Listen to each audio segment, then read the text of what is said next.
Welcome to the Jungle Discipleship School podcast.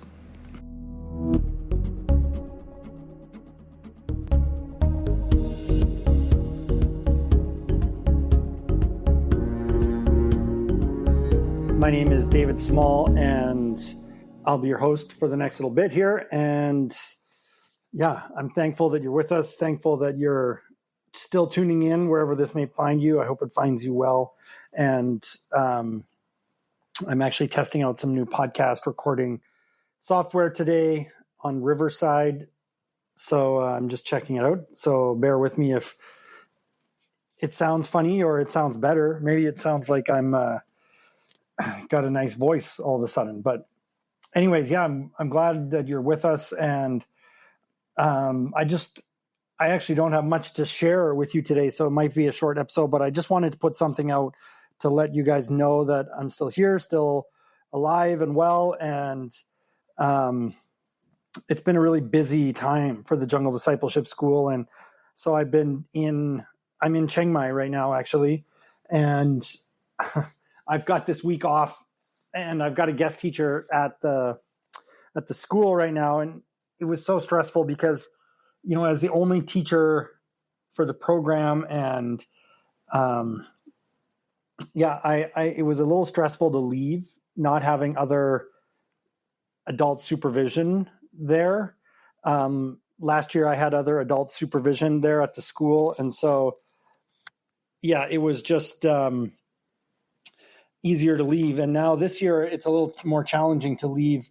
So this is the first experiment, and it's going well so far. But, you know, 2 days before I was about to leave, I get a text from the guest teacher saying, "Oh, sorry, I'm not going to be able to make it."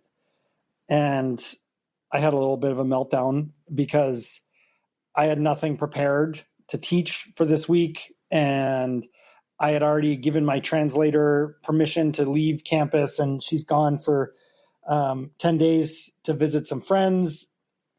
And I had a series of appointments lined up, and I just thought, oh my goodness, this is such a disaster. And this is exactly why I want to have more staff. But anyways, in the end, the guest teacher said, okay, they can make it. They'll just be 1 day late. And so that's fine. So anyways, here I am in Chiang Mai, taking a little break and having a hot shower. Man, the water and the temperature is getting cold already. I sleep at night with 2 blankets, and I'm just planning to buy a new sleeping bag today. But anyways, I sleep with 2 blankets and still can feel that it's cold at night when I'm sleeping. So already it's October, and it's getting a little bit chilly up in the mountains, which is great. I love it. But it also means that taking a bath before, dinner is quite cold, and it's only going to get colder from here on until about April. But anyways, enough of that. Yeah, I've been in Chiang Mai running around spending all of our JDS money, which has been causing me some stress. But this is my only opportunity to be in the city, probably before Christmas, really. Once I head back inside on Friday, I'll most likely be in right up until Christmas. I may try to sneak out again at the end of November, just to pick up some last minute supplies before we head out on mission. But yeah, it's basically I've got to buy everything, and I'm trying to think all the way ahead through till Christmas time. And it just means a lot of expenses all at once, buying all of the mission supply right now. Things like backpacks for the students to use on missions are really expensive. $1,000 just like that is gone. And so it's just a little stressful. But God is good. And I'm thankful for all of you who are with us and supporting JDS financially. That's a huge thing. Our students are praying actually for more donors. And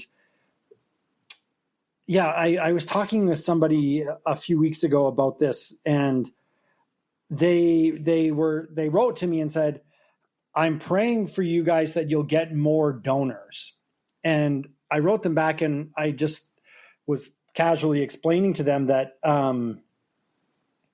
I appreciate that prayer, because when I ask that kind of thing, I don't want to tap out the donors that we currently have. Like, there's part of me that feels like I ask a lot and am stretching donors thin in my constant ask. And so having a wider donor base is really my prayer, not guilting the current donors to give more. And so for this person to communicate to me that was his prayer, because most people, would they read that when I put out a newsletter or something? Yeah, most people read that as my way of asking for more money, and it's really not. It's that people would pray or share the need with other people, rather than saying, "Hey, I'm just going to give more." Because in reality, for the Jungle Discipleship School to be sustainable, we need to have a wider base. And if one or two people have some financial problems right now and need to stop with their monthly donations, suddenly JDS has a big problem. And so it creates a lot of instability, which in turn creates a lot of stress for me. And so I've been trying to transfer money this week and have just had some delays and hiccups, and I don't know where the money is in cyberspace somewhere in some sort of banking universe. But it's just been a stressful week, as I've been spending a lot of money and buying a lot of supply. But the bills are a lot, and feeding 50 people a week, it's a lot. And so, anyways, it is what it is. And so I'm just going to trust God with it and keep moving forward. And I just kind of pray, like, okay, Jesus, this is what I think I need to buy right now. And is there another way to do this, or a better way? And okay, I can ask some friends for some supply, and okay, that was a no-go. So then I'll just buy it and trust you, Jesus, with the materials. And so, that's how it goes. And anyways,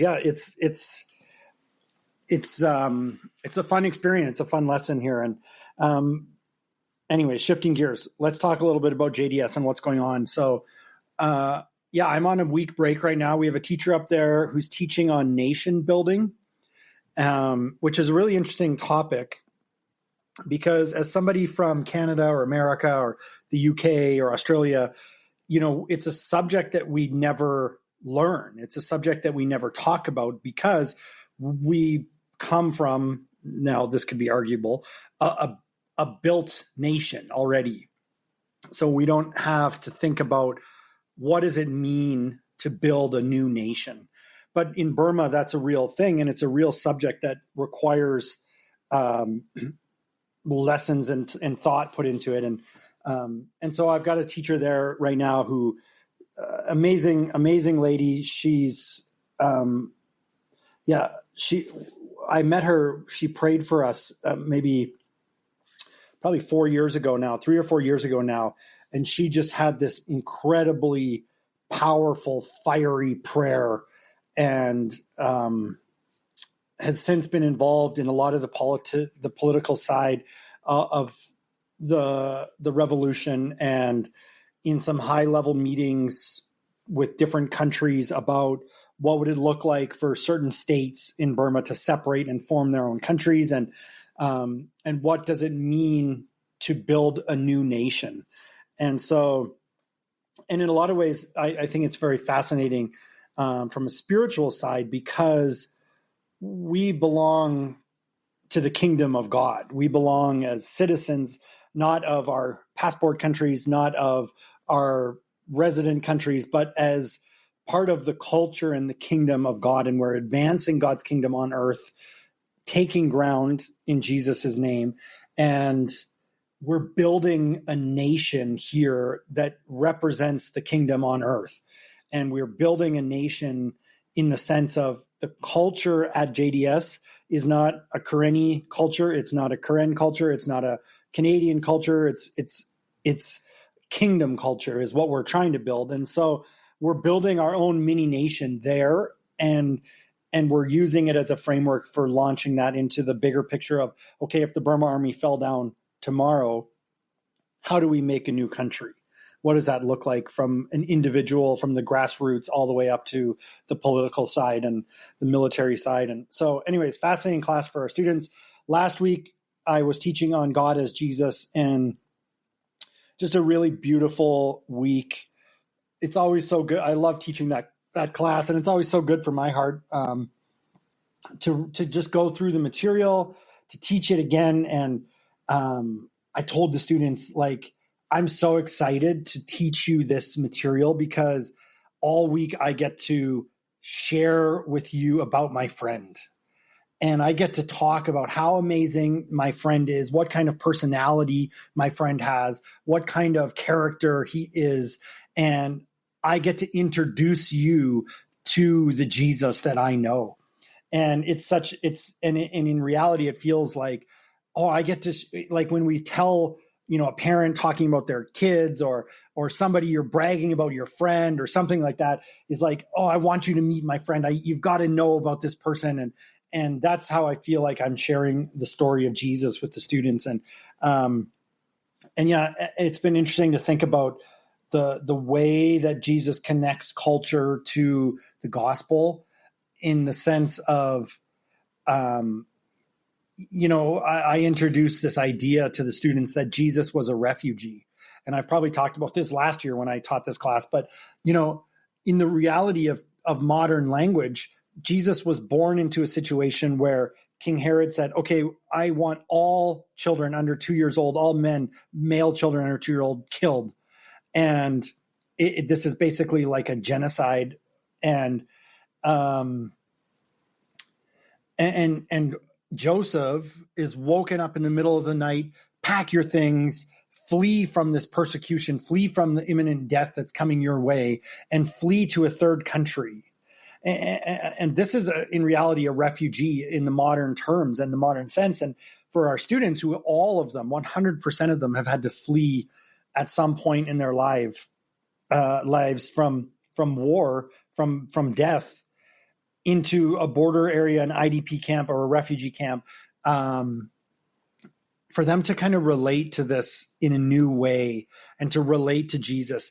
And I thought, and I asked the question to them, like, why do you think, like, there's many times, we see John 21, Jesus shows up to the disciples and he's hidden himself, or on the road to Damascus, Jesus masks himself. And so, like, obviously God could have just said, okay, when the soldiers come to Joseph and Mary's house, Jesus will be hidden and they'll pass over the house. Or Jesus could have just killed the soldiers or killed Herod, or God could have done that, like, plagues and whatnot. But God chose that the story would unfold to make Jesus have to enter into this life of refugee status. And I just wonder why. Why did it have to be that way? And we get to find the answers out when we get to meet Jesus. But for me, I just like to think, Jesus wants to connect to these refugees, and he wants to have a relationship with them, and he wants a leaping off point in the relationship, and this is it. And so it's a cool way for them to interact and connect with Jesus. And very cool week of teaching there. And then the prior week, I was teaching on God as Father. And at the beginning of the week, I put up a picture of community mailboxes, where there's a whole bunch of mailboxes all in a row. And some of the mailboxes have their doors open and there's just kind of empty mailboxes, and other ones have mail inside and the door is closed. And I've been using this analogy with the students, saying, like, okay, we have these categories in which we have learned God, and, God as protector, let's say. And we've been in these experiences, and I've prayed, and God has protected me and shielded me. And I've learned that I can trust God with my protection. And so I have this category, this mailbox, where I've received some mail to know God in this way. But there are other mailboxes that are empty, that we don't even have a name for or a category for God in these places of our lives. And so I've said, okay, God, at the beginning of each week, we're going to ask for a new mailbox to know you, to receive mail from you. And And so I said, okay, we're going to learn God as Father. And what does it mean to be fathered by God? And hopefully by the end of the week, we'll have a mailbox, a new mailbox. We'll be receiving some mail from that category of knowing God as Father. And then the following week again, okay, we're going to learn about Jesus. And there's a great, I think it's George MacDonald quote that says, it's better to have never learned God than to have learned him wrong. And so as we look at God as Father, we can't help but bring our own baggage, our own fatherly relationships into those, or lack thereof, into that category of fathering. And so we have this concept of, okay, it's better to have never learned God as Father than to have learned him wrong or incorrectly. And we actually have to be open to the process of de-learning what we've learned or what ideas we have about God in this category, and then relearning God and being open to relearning God in these new ways, in these new categories. And midway through the week, I was asking the students about God as Father and just what they were feeling and how they were resonating with it. And a third of our students had never met their father, had a father figure, or had any sort of relationship with their father or a father figure. A third. 6 out of 30 have had their fathers killed in the war. And at a young age were forced to, become the man of the house or start to take on more duties and responsibilities than maybe the age was appropriate to do. And so there are these complete, for some of the students, just a complete blank slate. And, another, one of our female students, she just very vulnerably said, we had a little bit of a sharing time, and she just said, this week has been so amazing for me because my father never told me he loved me. And I could just see, she's probably 22 years old, 23 years old. And I could just see her heart, her precious heart, just longing to know her father loved her. And to be able to connect with God in a father figure way was really just healing for her, where she was saying, like, I've learned that I can rely on God to be my father this week, and I find love, and that he loves me, and he's demonstrated his love for me on the cross. And anyways, beautiful week of God as Father, followed by God as Jesus, and good for my own heart to go through the material. I was talking to a friend of mine who's a teacher back home, and yeah, I was just kind of saying, like, man, I have a lot of respect for you guys who are teachers out there, because by the end of the week, I'm smoked.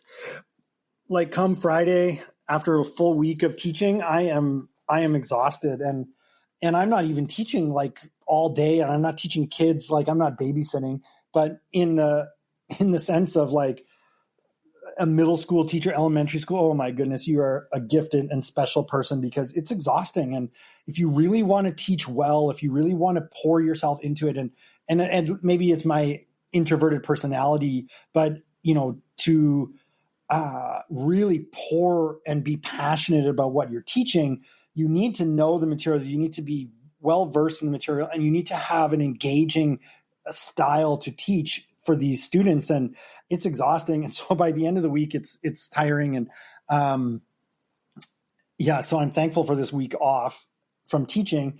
But, when I have to prepare curriculum and teach at the same time, it's a double whammy. But, I was joking with one of my second year students, and I just said, yeah, in 5 years, JDS is going to be such a great program.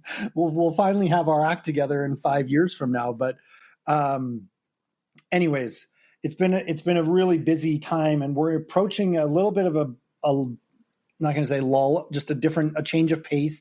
So this week we've got nation building, and then the next 2 weeks are going to be a little bit different as far as our regular schedule goes. And we're bringing in, there's another school, a great group that I'm friends with, and they run an engineering school for Karen students. And so I'm bringing in 2 of their 4th year engineer students, and we are going to have some engineering classes and projects. I'm not sure how much classes. They do some small engine stuff, so they might teach my mechanics some. Oh my goodness, my motorcycles. I have literally spent, it makes me so crazy because these motorcycles are, they're the lifeblood of moving supplies and people and getting stuff in and out of Burma. But they just take a beating. Like, I came out and the road you're literally driving over boulders. It's like enduro riding on a scooter, and they just fall apart. They're just not designed for it. And so we have 2 guys that are kind of like junior staff, and they try their best to keep up with the motorcycle stuff, but they're not small engine mechanics. And so we often have to send it down to the refugee camp where we've got a friend who runs a motorcycle repair shop. But like, my bill right now outstanding is almost $2,000. And I've already spent about $4,000 on motorcycle repairs. And it's this never end. So I've cut it off. I've basically said, like, okay, we're going to spend $100 a week. And if it's more than that, we're not fixing it. And it just means that motorcycle is going to sit broken until we have the money to fix it, because right now we just don't have the funds. And so anyways, these engineers are coming. Hopefully they'll be able to teach my mechanics a little bit, that they can fix a little bit more on campus. Then we're building a new classroom. And this has been a crazy dream project of mine for a few years now, but we're building a dome, and we've milled the wood by chainsaw for the dome. It's a total disaster because it should be, in reality, it should be like a 1x1 or a 2x2 kind of perfectly cut board. And I've just got these jaggedy pieces of wood cut by chainsaw. And I mean, it's way better than I would ever be able to do on a chainsaw. And I've got like 300 or 400 boards that are being hammered and drilled together. And anyways, it's quite the undertaking. But these guys, I gave this project to the engineering school maybe 2 years ago for them to build a mini-sized dome. And these 2 guys that are coming were a part of that class that did that project a couple of years ago. So that's why they're coming up, because they have the concept of, what this is going to look like. Because when I show it to my students, it like blows their mind. So we're building a 30-foot diameter dome that's going to become our new classroom. This is going to really be our first structure out of wood.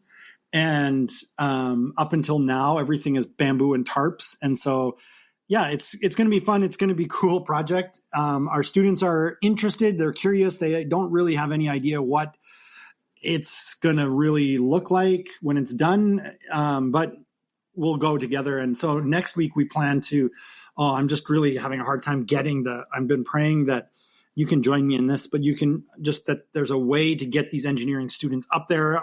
I thought I had it all figured out, but it's last night, kind of falling apart. And so I may need to drive up to the border, drop off all the supplies that I have, drive a few hours down in Thailand, pick up these engineering students, and then drive a few hours back. And, it's not hard. It's just, exhausting.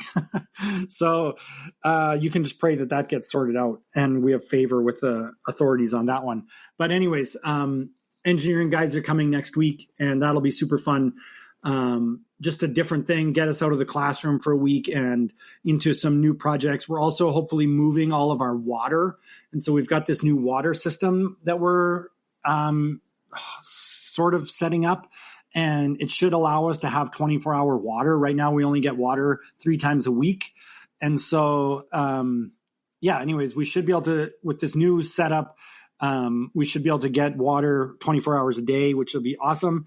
And we're also going to be moving our solar because we're moving everything kind of to where the new classroom is going to be. And so you move the classroom, and then you move the Starlink, and then you move the office, and then you move, it's like a trickle down effect of things that are happening. And I've got these engineers that are there for 2 weeks. And when you start to move solar, then it means you need to buy a whole bunch of new wires, and it all just costs a lot more money. But so anyways, there's just a whole ton of costs right now with all these things, but it's going to be super cool, I think, when it's all done. And I'm really thankful for the relationship with this engineering school and with these Karen engineers coming up to see JDS. And and then after that, I've got the second week of November, I've got a family coming in that is going to help install some water filters. And these are really cool water filters that use natural materials around the area that you can then use to build a filter system that basically cleans and filters water and pollutants out of water. And so we're going to build one for ourselves on our campus so that we have good, clean drinking water. And then we're also going to go into the IDP camp next door to us and build one for them at the boarding house. And so that'll be pretty cool as well. And then my friend who's coming with his family, he's also going to be teaching on the church and kind of the history of the church and where do we fit into the church as believers and why the church is important. And then his wife, who's also coming, is going to spend some time with our girls and just give some awesome classes and just some more personal stuff for the girls. There's the guys get a lot of extra stuff from me because I can, speak their language and speak into their masculinity, but the girls sometimes get left out. So anytime I can get a girl on campus, I always like to have some special time for our girl students to just spend with them. And so that'll be really great. And that brings us to the middle of November. And then after that, we're going to be 2 or 3 weeks away from stepping off on the mission. I think we'll spend Sweet December on campus and do a little party for welcoming December, and Sweet December is kind of their version of Christmas. And then a day or two after Sweet December, we'll step off and spend the next 3 or 4 weeks on mission and go and just bring the gospel inside Burma to deeper places. And that'll bring us right up till Christmas, and then probably 10 days off for Christmas. And it's amazing. Time is flying, and I'm barely keeping my head above water in so many different senses. But I find that my routine, I just love being on campus. I love the sound, the buzz of the students, and just the routine that we're in there. And I find, I've come out to the city now and my routine is all screwed up, and I don't know, it's hard for me to get motivated to do certain things because on campus I've got such a good routine going. And now I'm just like, I just want to, lie in bed and watch TV all day, which maybe is okay for a day or two, but I've got a ton of stuff to do. So anyways, it's going to be crazy. And then in the new year, I've got this a group coming from Yangon, from a church in Yangon, that it teaches a special course on trauma healing, spiritual healing and trauma healing from a biblical perspective. And so they're going to come and teach. And anytime I can get a Christian that speaks Burmese to come and teach, I'm all over that. So that'll be really great. And then the first couple of weeks of February, I've got a missions group coming from Canada, which I'm super excited about. It's going to be such an encouragement to me to share my Burmese family and my ministry with them, with these people that have been supporting me for so long and praying for me and just being a part of the ministry from afar. And now they get to see it up close. And so it's going to be so cool to welcome them to campus. And I'm really looking forward to that. And and then I was on a Zoom call this morning with another group from the States that are just a couple guys from a college that are thinking of coming over for our second mission and joining us for a little bit of that second mission. And anyway, so there's lots going on. It's busy, and I'm I'm thankful for you guys that keep up with our social media and podcasts and newsletters and whatever. When I can get onto something and have a few minutes of downtime, then I try to get that stuff updated. So I'm just thankful for you guys with your patience and for staying in touch with all those different methods. And one exciting thing that I'm working on right now is a new book. And the book itself, the manuscript is finished. I need to do editing, and I hate editing. I like the creative process of writing, but to go back through, and I don't even know, like, I feel like there was this period where in school they taught grammar and proper writing. I don't even know the words to use here, but like, I am terrible at it. Passive voice and active voice and all these things. And anyway, so I hate going through and writing and doing manuscript work, but it's got to be done. And so I'm using a program right now to do the best myself. And then I'll probably hire a couple freelance editors to do another couple passes through. But I'm aiming for a February publishing date. And so probably mid-February or late February. You can keep your eyes peeled and stay tuned for more about a new book coming out, which I'm really excited about. And as podcast listeners, I didn't promo this at the beginning of the episode because I wanted to see what a loyal listener you are. But as part of the book, I've had this idea to take the chapters, not every chapter, but a bulk of the chapters, and see if I can write a song that is based on the chapter or the main lesson of the chapter. And so I've written a few of these songs already, and then hired an artist to take my lyrics, obviously edit some of it because I'm not a singer-songwriter. I'm like the least musical person there is. But anyways, so I wrote this song and I hired this musician to say, hey, here's a song that I wrote. Can you come up with a melody and whatever, rhythm, beats, chords, all of that stuff, and then record it for me and sing the song and record it. And so I have one song that I've produced, and I'm going to release it publicly as kind of a teaser or a promo for the book. But I want to make a book soundtrack that will go along with the book once it's released. And so my plan is to release this song in November, which is only a week away, but publicly. And then I'll release another one in December, another one in January, and then the full album of songs in February when the book comes out. But as loyal listeners who have stayed true to the very end of the podcast, I am going to give you guys the first listen to this song. And I would love your feedback on it. And the song is called Healed by Beauty, and it comes from chapter, it's kind of right now it's chapter 24 in the book, but who knows what it'll end up being when it's all said and done. But it's a chapter kind of towards the end of the book, and it's just, the chapter is talking about beauty, and there's this kind of paradox of the war happening in Burma, but also just this beautiful untouched land. And what a gift it's been for my heart and for me to be able to go to these places, these villages where I'm literally the first foreigner to be there, to the first foreigner to gaze upon some of these sites and the beauty that's there. And so there's this beauty in Burma. And oftentimes I believe that, Jesus as our creator, Jesus created all of the beauty around us. I believe that Jesus romances our hearts through beauty.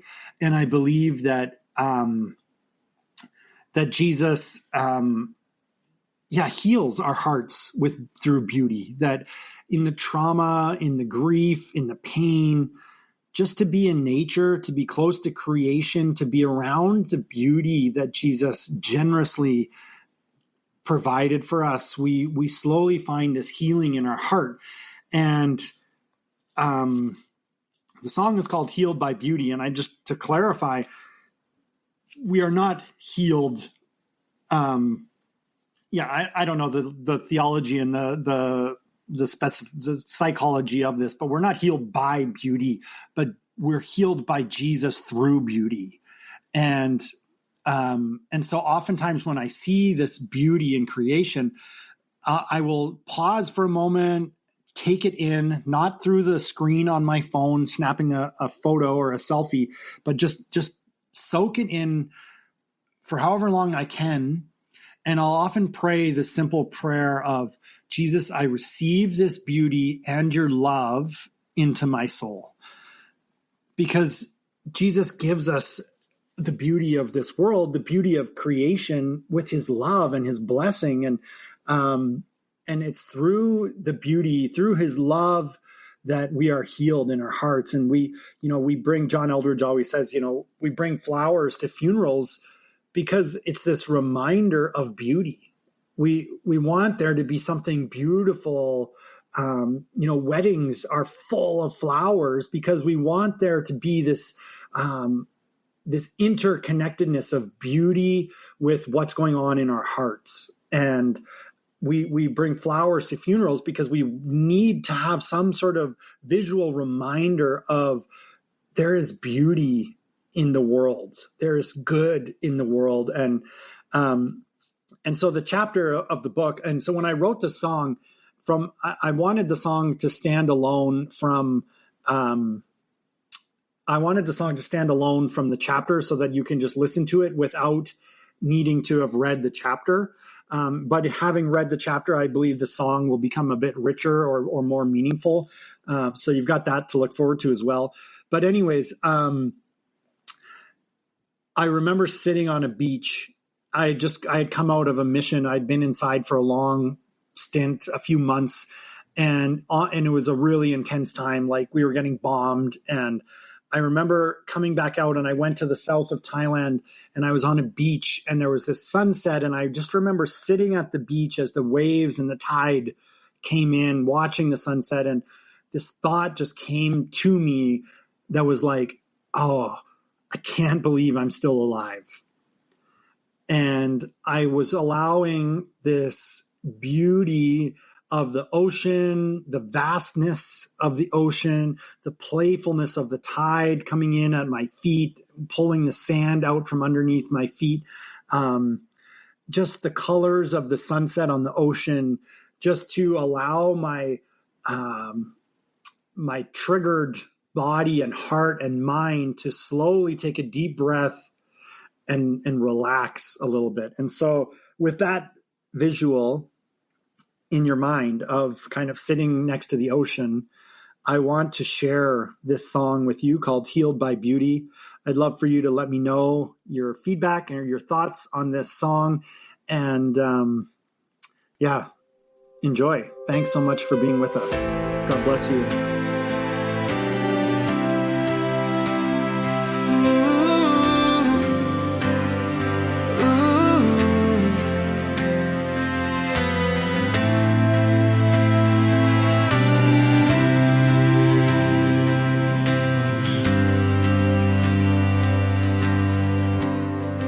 This ocean breeze, it whispers peace, while shadows fade behind me. The tide keeps time, the waves release the fear that tried to find me. A trembling laughter stirs my quiet joy I cannot name. The world may bend, may break apart, yet still I rise. I'm not the same.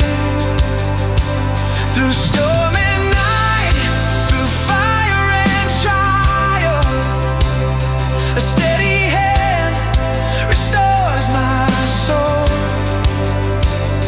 In every tear, in every mile, your beauty makes the broken whole.